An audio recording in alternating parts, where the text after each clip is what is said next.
In the 1920s, a new music swept across the South. It came from the hills and the farms and the Mid-South cities, from small towns like Bowling Green, Kentucky, and from big towns like Nashville, Tennessee. Nashville, the Athens of the South. Here began the Grand Ole Opry. Radio shows like the Opry, the National Barn Dance, and Renfro Valley relayed hillbilly music from the South to the nation. But it was the recording companies and the small radio stations who first discovered the hillbilly musician and provided support for his music.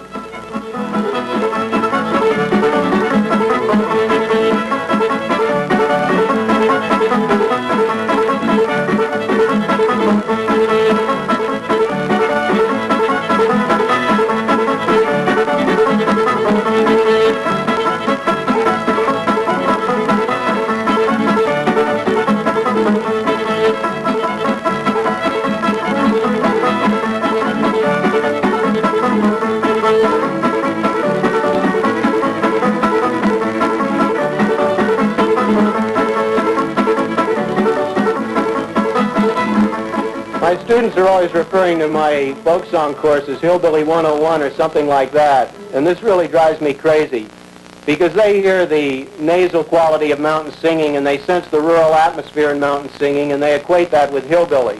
And actually mountain singing and hillbilly singing are two different things, though they are interrelated and have interchanged material right along. Mountain music, of course, is the music that was brought over by the British folk and was left in the Appalachians or in the Ozarks as the migrations went west. But hillbilly music is a style that grew up in the 20s and the 30s in the recording industry and on the radio. Actually, hillbilly music began about 1923 when a fellow named Ralph Peer of OK Records was recording Negro singers down in Atlanta, Georgia. And he was talked into recording Fiddling John Carson, who worked for station WSB at the time. And he thought the record he made of Carson was about the worst record that he ever heard. But the thing sold fairly well, and pretty soon other records were made, and pretty soon the whole hillbilly industry mushroomed. But I don't really know why I'm telling you all this, because the man who really knows the hillbilly industry backward and forward, and who's the great authority on it, is D.K. Wilgus, who in the summer of 1962 was at Western Kentucky State College. Wilgus now teaches at UCLA. And anyone who wants to know anything about hillbilly music goes and sees D.K. So I think that's what we better do right now before I get in too deep. Hillbilly music is a derisive term, but like many such terms, it has an in-group usage which is completely accepted. It seems to have been Southern white folk musicians who called themselves hillbillies and gave the name to their music. So we might as well accept it. There were hillbillies, backcountry whites, before there was hillbilly music. And there was hillbilly music before there was any modern commercial outlet. Hillbilly music is a hybrid music. But all folk music has been a hybrid in Western Europe for at least the last 2,000 years. Hillbilly music is that performed by Southern white folk performers influenced by Negro music, city music, industrialization, and commercialization. Man to sing a weary song, it takes a weary man to sing a weary song on weary time. At one memorable recording session in 1927 appeared the Carter family with a hard, tight melodic line, carefully styled harmony, and an infectious guitar style. That session also produced Jimmy Rogers, whose songs were a restyling of Negro blues mixed with minstrel yodeling. Maybelle Carter, with her children, continues to perform today, and old-time outdoor shows are still seen in towns like Nashville, Tennessee. Well, that's a long story. I started back when I was a kid. I used to play five-string banjo. In fact, I started playing the auto harp before I could remember, to tell you the truth. And then I started playing five-string banjo, and I took up guitar when I was 13 years old. Of course, I married into the Carter family, and we started after I was married. and that's how we got the Carter family name back in 1927. We did mostly radio shows. We had a show in Del Rio, Texas for 2 years, 1938 and 39, and 40 and 41, I mean in the fall of those years. We also did a recording with Jimmy Rogers, and in fact we did our first recording at the same time Jimmy did his, only we did ours about 2 days before he did his. We recorded on the 2nd day of August, 1927, and Jimmy did his on the 4th of August, 1927. Oh, the first song we ever did was Bury Me Under the Weeping Willow. But commercial hillbilly has always had a folk base, and new influences continue. Take, for example, the well-known Merle Travis, whose background illustrates, among other things, one level of Negro influence on hillbilly performance.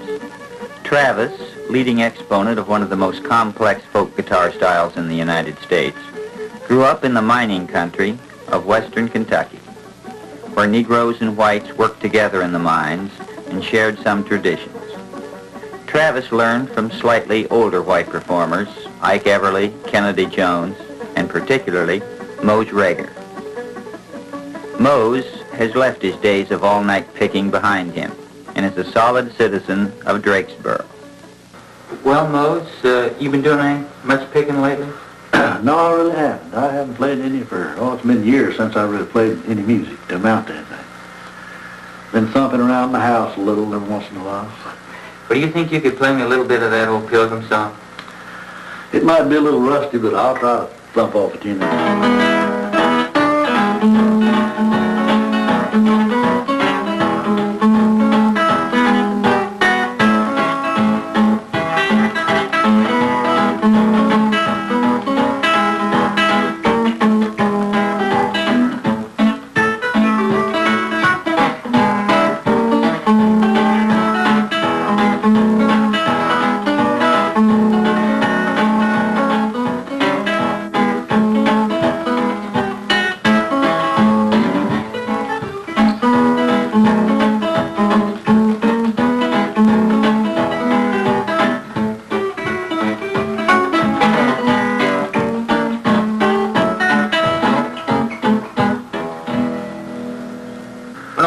Where'd that old song, that Pilgrim, come from, Mose?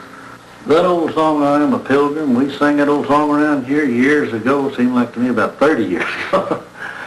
It's just an old Brush Arbor song. Everybody sang it. Merle Travis and my two brothers, we'd all get together out here out the edge of town, and just sit out there till about 12 o'clock and sang old hymns. And we'd sing I Am a Pilgrim. So as far as I Am a Pilgrim, it's just an old Brush Arbor song. Well, now, Mose, where did you learn that thumb picking style you use? You know, there's a lot of thumb pickers now playing, and that's been going on for years. You know, colored fellers way back yonder played thumb pick, just as far as I can remember. But really, where I got on to it to start with, there's an old fellow down here, a fellow by the name of Levi Forster, down at DePoy, and DePoy, Kentucky, down here, it ain't too far.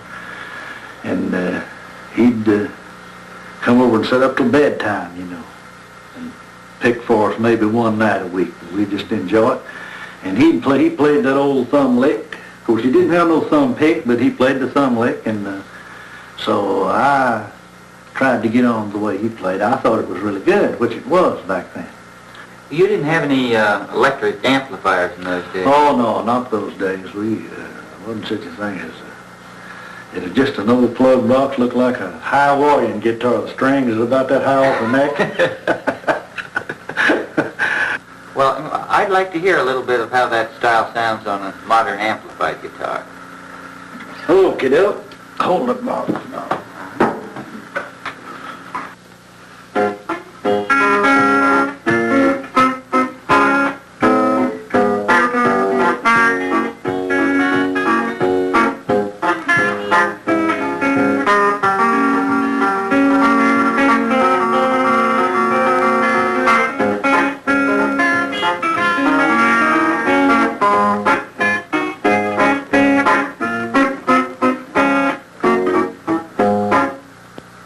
The true base of hillbilly music continues to be the local musician, the local band, which contributes its best or most appealing performers and songs to the top commercial outlets. I found a singing family of this sort in the little community of Nobob, Kentucky. The Walkers live on a small family farm, but they are also a family band that performs at auctions, picnics, and on small radio stations in the area. Sammy, the father of the clan, is the son of an old-time fiddler and neighborhood entertainer. He grew up in a family band and learned to play the banjo at age 9. Well, Sammy, I'm still looking for some of those old tunes. Well, I know a few of them. Learned from my father several years ago. Well, did you ever know how to play that old tune they used to pick around here called Bowling Green? Yes, I do. I play it on the banjo. Well, that's fine. Could you have one of the boys bring your banjo out and pick it for me now? Yes, I'd be glad to. Ronnie, will you bring the banjo out for us? Yes, sir. Thank you, Ronnie. You're welcome.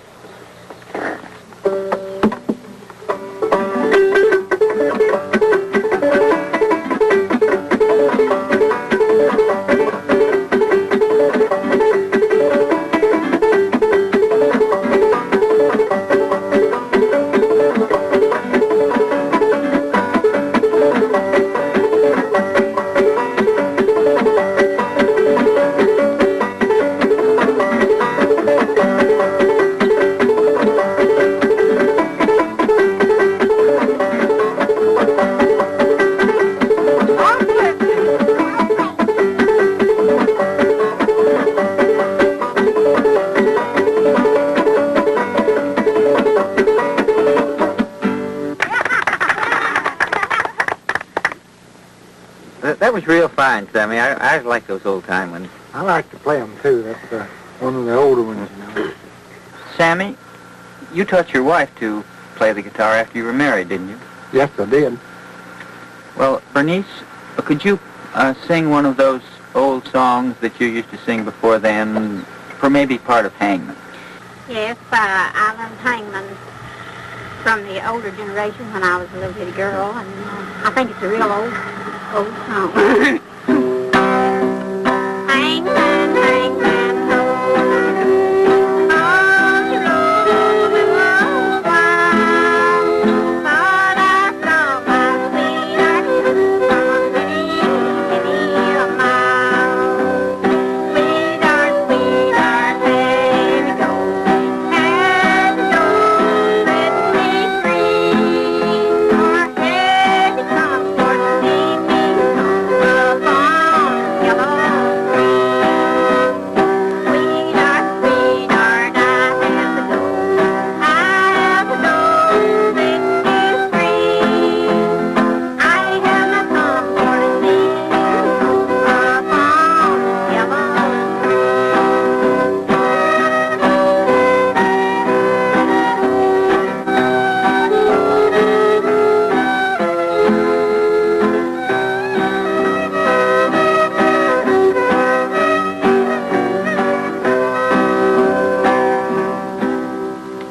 When children came along, Sammy had his own family band, playing local engagements and playing with groups like the Carvers, of which Cousin Emmy is nationally known.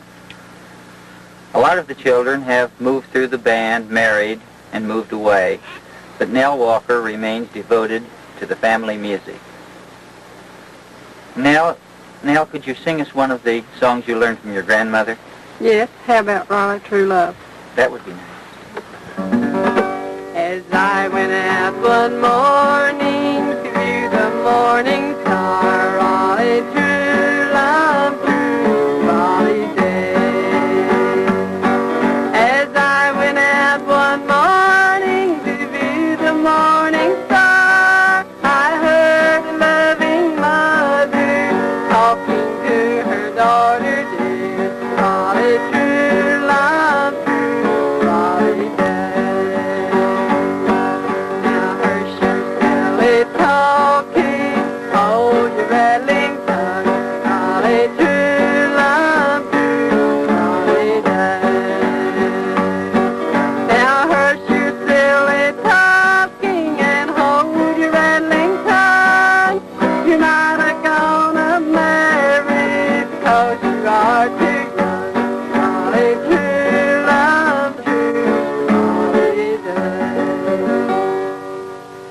One of the least changing elements in hillbilly music is the sacred song. And the entire family, including the grandchildren growing up in the tradition, gather around to sing gospel songs.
The old songs are what the Walkers like, but the key to big-time success, which Nell strives for, requires new and original material, but within the newer country western style.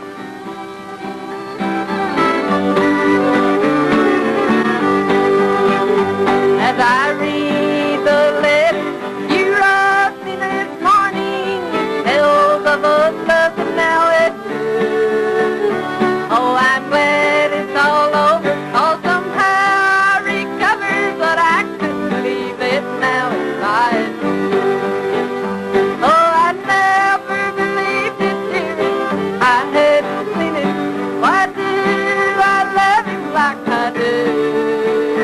Oh, I'm glad you fell for her. I was not the girl for you, but I couldn't believe it now if I had known. I said at the beginning of this program that I wanted you to learn the difference between mountain music and hill music, and I think that Wilgus has shown you that difference and also shown you the interrelationship between the two. Now, obviously, he hasn't had time to talk about country western singing styles, nor has he had time to talk about the revival of the bluegrass bands among the folkniks today, nor has he had a chance to really tell you the relationship between hillbilly and Tin Pan Alley. Because singers like Nell Walker want to make it big in Nashville and make a lot of money out of their mountain music. And Nell dreams that her songs will carry her to the hillbilly heaven of the Grand Ole Opry.